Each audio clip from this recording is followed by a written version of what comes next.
Allahu akbar kabira walhamdulillahi katsira wa subhanallahi bukratan wa asila.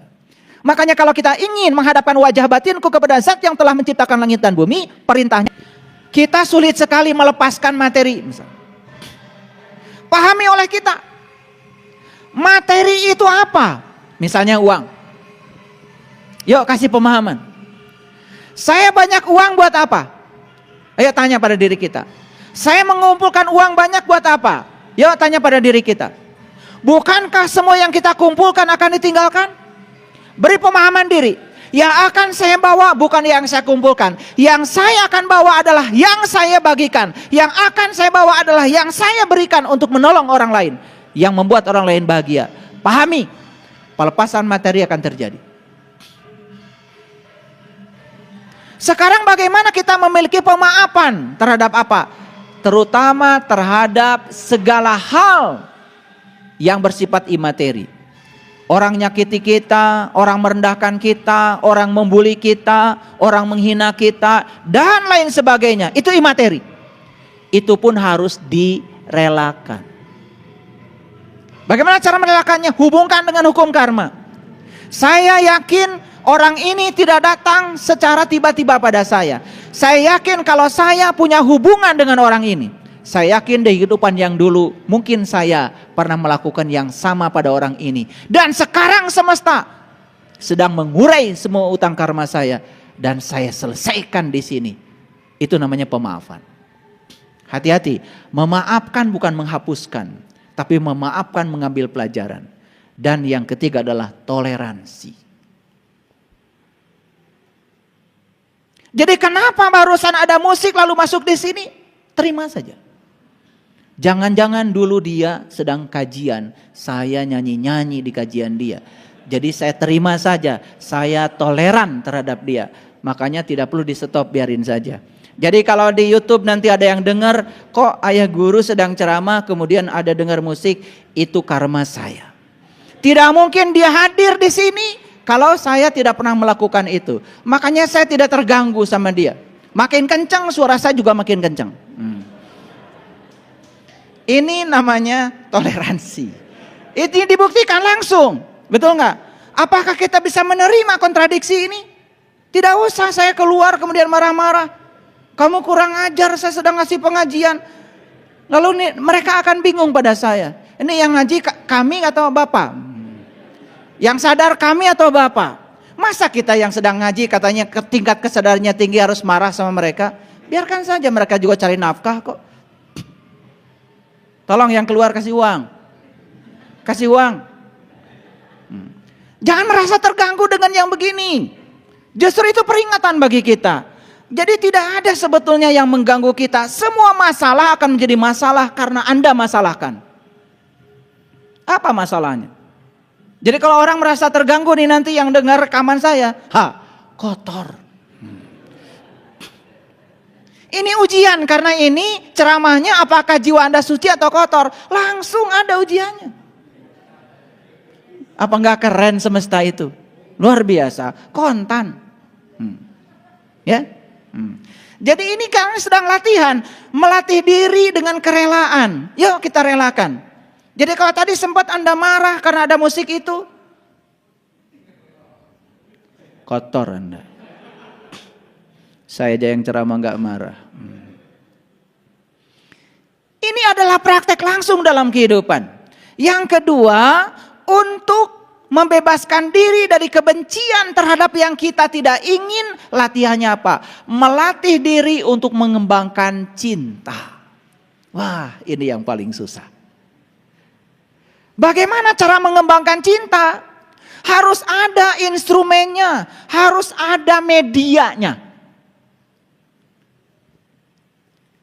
Satu-satunya media yang keren untuk mengembangkan cinta adalah hadirnya orang-orang yang tidak punya cinta. Jangan mimpi kalian belajar cinta dari orang yang penuh cinta. Keliru.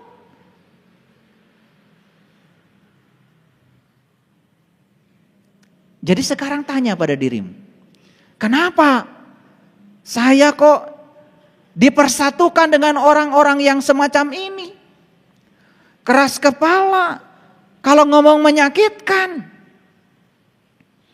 kalau ngomong selalu menusuk-nusuk, merendahkan, menghina, bla bla bla dan lain sebagainya. Sekarang kau lihat, itu sarana semesta untuk mengembangkan cintamu.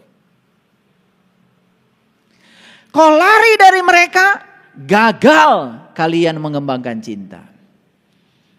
Apa yang kalian lakukan selama ini? Hanya berteman dengan orang-orang yang baik padamu. Hanya berteman dengan orang-orang yang simpati padamu.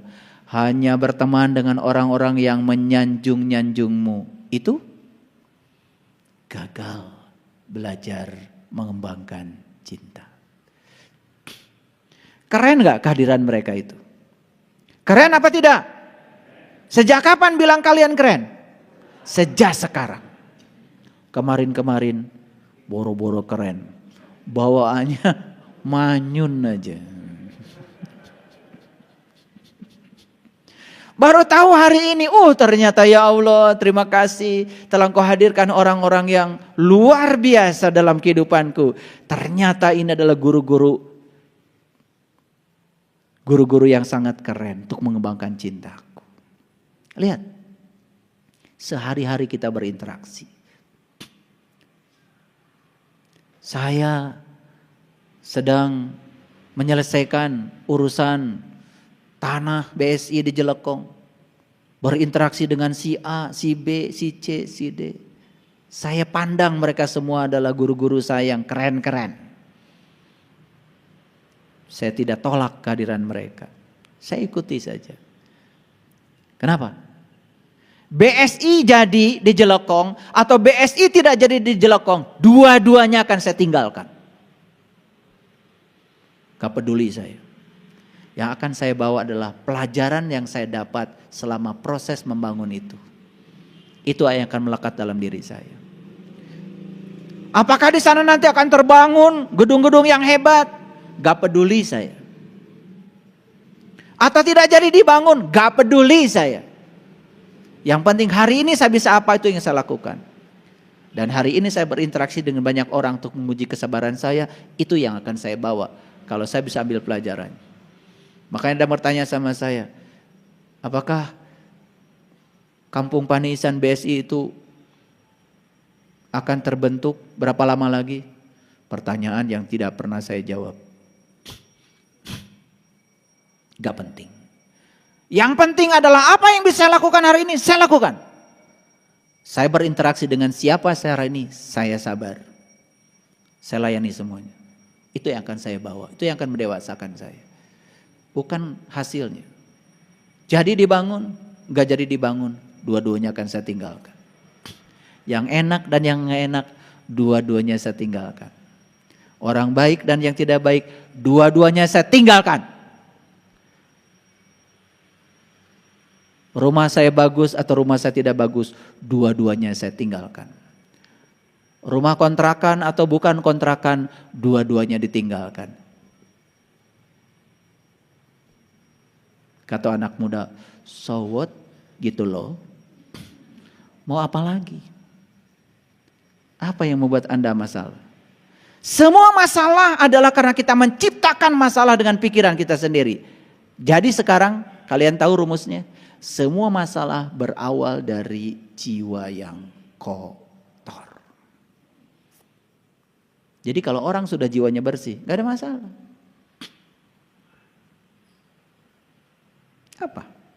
Apa masalahnya? Nah, jadi yang kedua, melatih diri untuk mengembangkan cinta. Ya memang, tidak membunuh, tidak mencuri, tidak melakukan asusila, tidak berbohong, tidak makan dan minum berlebihan. Itu adalah trik-triknya. Itu sarana-sarananya. Ini sarana untuk mengembangkan cinta. Yang ketiga, bagaimana cara kita membebaskan diri dari kegelapan batin? Cara mencapainya dengan cara melatih diri menghubungkan jiwa dengan Sang Maha Jiwa. Disitulah pentingnya kita meniti ke dalam diri. Disitulah kita pentingnya mengakses Sang Matahari rohani. Agar jiwa kita yang gelap, batin kita yang gelap menjadi terang benderang. Saya yakinkan para sahabat, siapapun yang tekun untuk meniti ke dalam diri, untuk mengakses nur ala nur dalam diri, maka saya pastikan tidak akan mengalami kegelapan batin. Makanya di Quran surat Al-Fajr nih, fajar berarti fajar itu apa?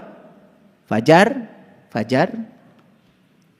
Ya ayyatuhan nafsul mutmainnah irji'i ila rabbiki radiyatan mardiyah fadkhuli fi ibadi wadkhuli jannati. Wahai jiwa yang tenang. Siapa jiwa yang tenang? Jiwa yang sudah selesai. Jiwa yang sudah suci, yang sudah selesai dengan dirinya sendiri, yang sudah tidak ada konflik.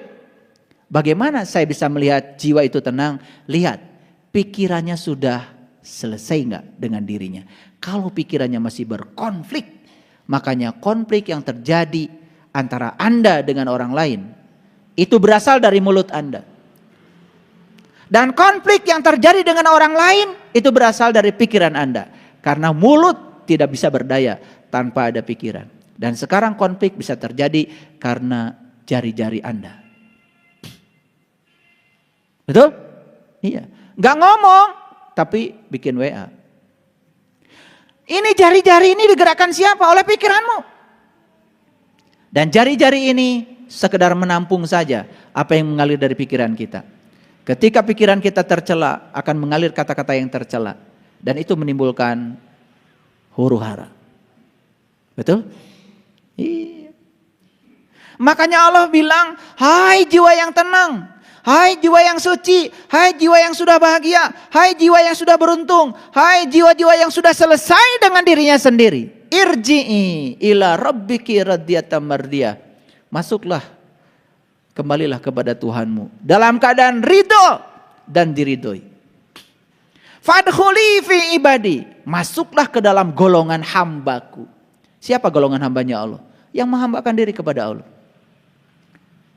Yang tersinggungan itu menghambakan diri pada egonya. Yang sakit hatian itu menghambakan diri pada egonya. Yang gampang marah itu menghambakan diri kepada egonya. Siapapun yang menghambakan diri pada Allah sudah memasuki golongan hambaku. Gak seperti itu akhlaknya. Wadkhuli jannati, masuklah ke dalam surgaku. Jadi surga itu semakin jelas. Apa? Surga adalah jiwa yang suci. Surga adalah pikiran yang tidak tercela. Surga adalah pikiran yang tidak ternoda. Surga. Semakin jelas barangnya? Ternyata surga makin jelas ya barangnya. Nah, itu sebabnya ya. Di Quran dikatakan, perhatikan, setiap jiwa tahu apa yang dikerjakannya. Dalam Quran surat Al-Infitor ayat yang kelima, alimat nafsum ma qaddamat wa akharat. Setiap jiwa mengetahui apa yang dikerjakan dan dilalaikannya. Paham? Diulangi lagi dalam Quran surat At-Takwir ayat ke-14. Alimat naf summa ahdarat. Setiap jiwa tahu apa yang dikerjakannya. Jadi yang dikerjakan dan yang dilalaikan oleh kita, kita sendiri yang mencatat semua itu. Kitalah yang paling tahu siapa diri kita sendiri. Nah, oleh karena itu di Quran surat Al-Fat ayat yang ke-9 Allah mengatakan litu'minu billahi wa rasulihi wa tu'azziruhu wa tuwaqqiruhu wa tusabbihuhu bukratan wa asila. Maka kalian suka membaca ini.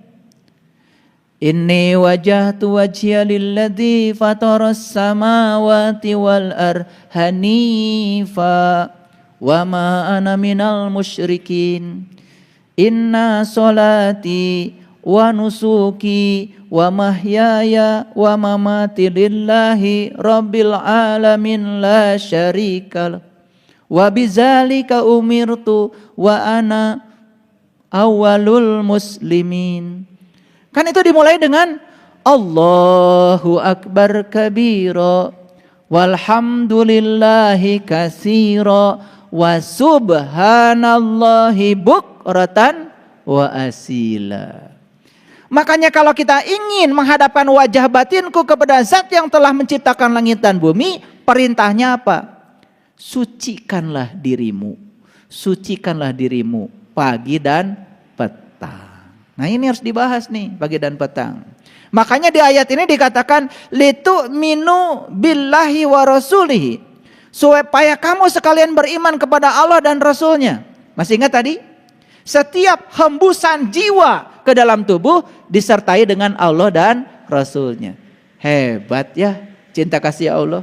Tidak pernah ada satu jiwa pun yang dibiarkan, ditiupkan sendiri. Enggak, ditemenin sama Allah dan Rasulnya. Setiap nur insani selalu ditemani oleh Nurullah dan Nur Muhammad. Jadi begitu ditiupkan ke dalam tubuh ini, sudah ada pembimbingnya. Sudah ada Allah dan Rasulnya. Ikuti saja bimbingan dari dalam dirimu. Itu sudah sangat keren sekali. Makanya bimbingan Allah dan Rasulnya satu akan membuat kita menjadi kuat sepanjang kita menguatkannya. Yang kedua akan membuat kita menjadi besar sepanjang kita membesarkannya. Makanya di ayat ini ada kata-kata patusabbihuhu bukratan wa asila, dan bersucilah kepadanya di waktu pagi dan petang. Tahu pagi? Tahu apa tidak? Tahu petang? Tahu apa tidak?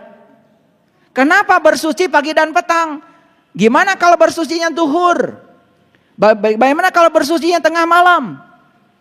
Apa tidak boleh bersucinya jam 11? Jam 1? Jam 4? Inilah yang salah kaprah. Pagi dan petang kita taunya pagi dan petang seperti biasa. Yuk kita lihat, pagi adalah pertemuan antara malam dan siang. Petang, pertemuan antara siang dan malam. Dua-duanya sama, bertemu dengan gelap, bertemu terang. Hidup kita tuh begitu terus. Yang abadi adalah terang dan gelap. Jadi bagaimana cara kita bersuci pagi dan petang? Lihat saya semuanya. Sekarang usaha kita sedang lancar. Terang apa gelap? Terang. Tiba-tiba usaha kita tidak lancar. Gelap apa terang? Ketemulah terang dan gelap. Di situ kesucian jiwamu diukur. Begitu berpindah dari pagi dan petang, kemudian uring-uringan, marah, meronta-ronta, kotorlah jiwamu. Sekarang tadi mana? Usaha lancar, usaha tidak lancar. Apakah setelah usaha tidak lancar berikutnya apa? Usaha lancar lagi.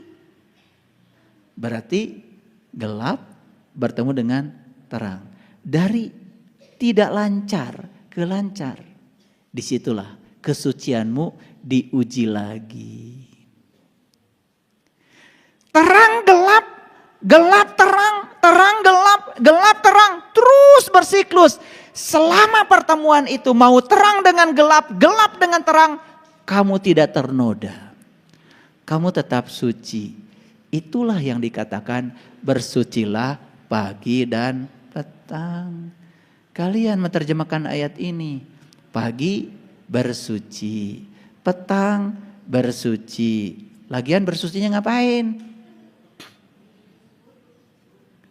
Jam 11 saya mau marah-marah gak apa-apa. Karena perintahnya cuma pagi dan petang. Loh kenapa kamu jam 4 tadi marah-marah? Karena perintahnya pagi dan petang. Makanya ya sudah saya marah. Itulah salah kaprah. Karena yang benar kaprah gak ada.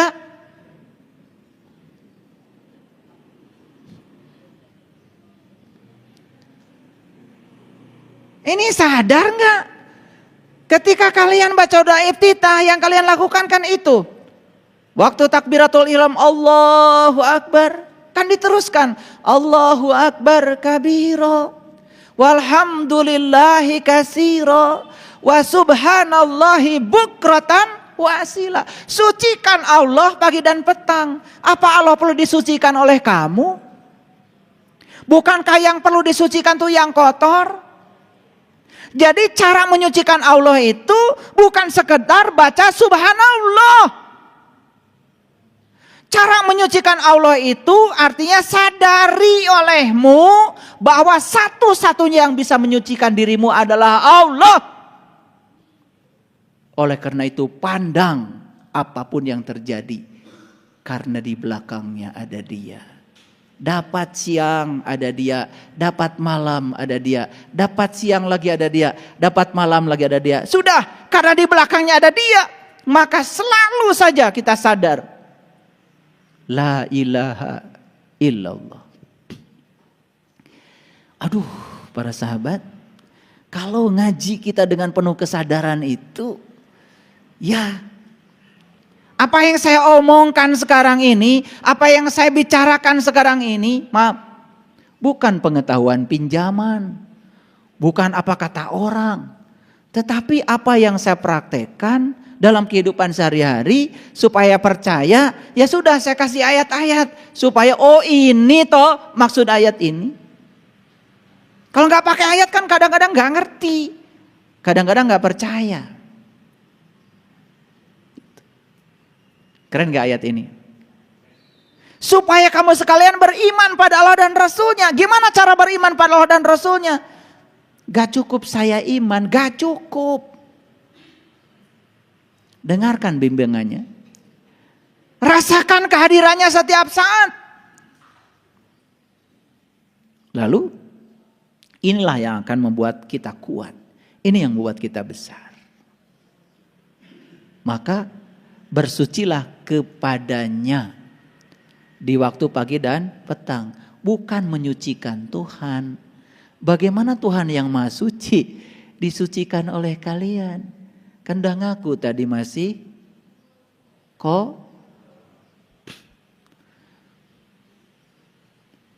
gak mungkin yang kotor menyucikan yang bersih.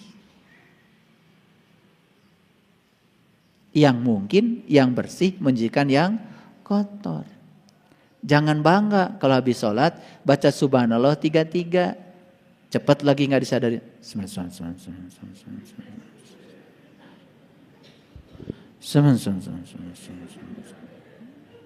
Apa? Saya bukan anti itu, silakan, tapi sadari. Saya gak sanggup 33. Saya baca 3 aja saya udah nangis. Kalau dengan kesadaran.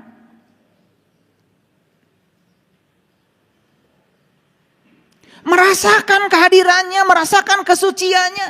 Duh, karena kalau segala sesuatu dikembalikan kepada Dia, semuanya jadi suci.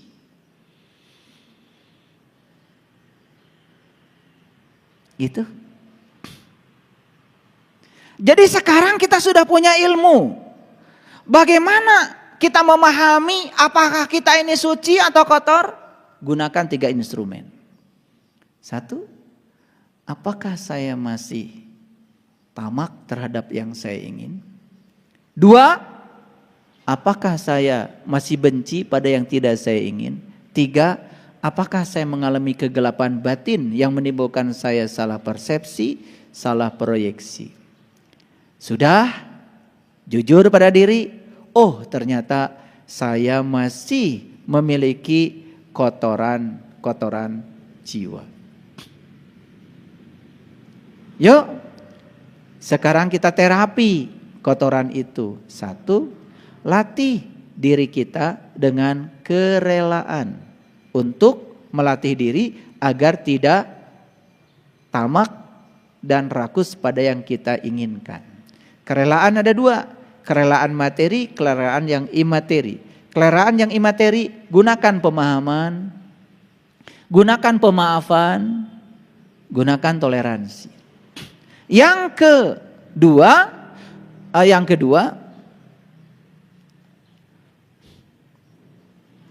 untuk membebaskan diri kita dari kebencian kepada yang tidak kita ingin, kembangkan cinta.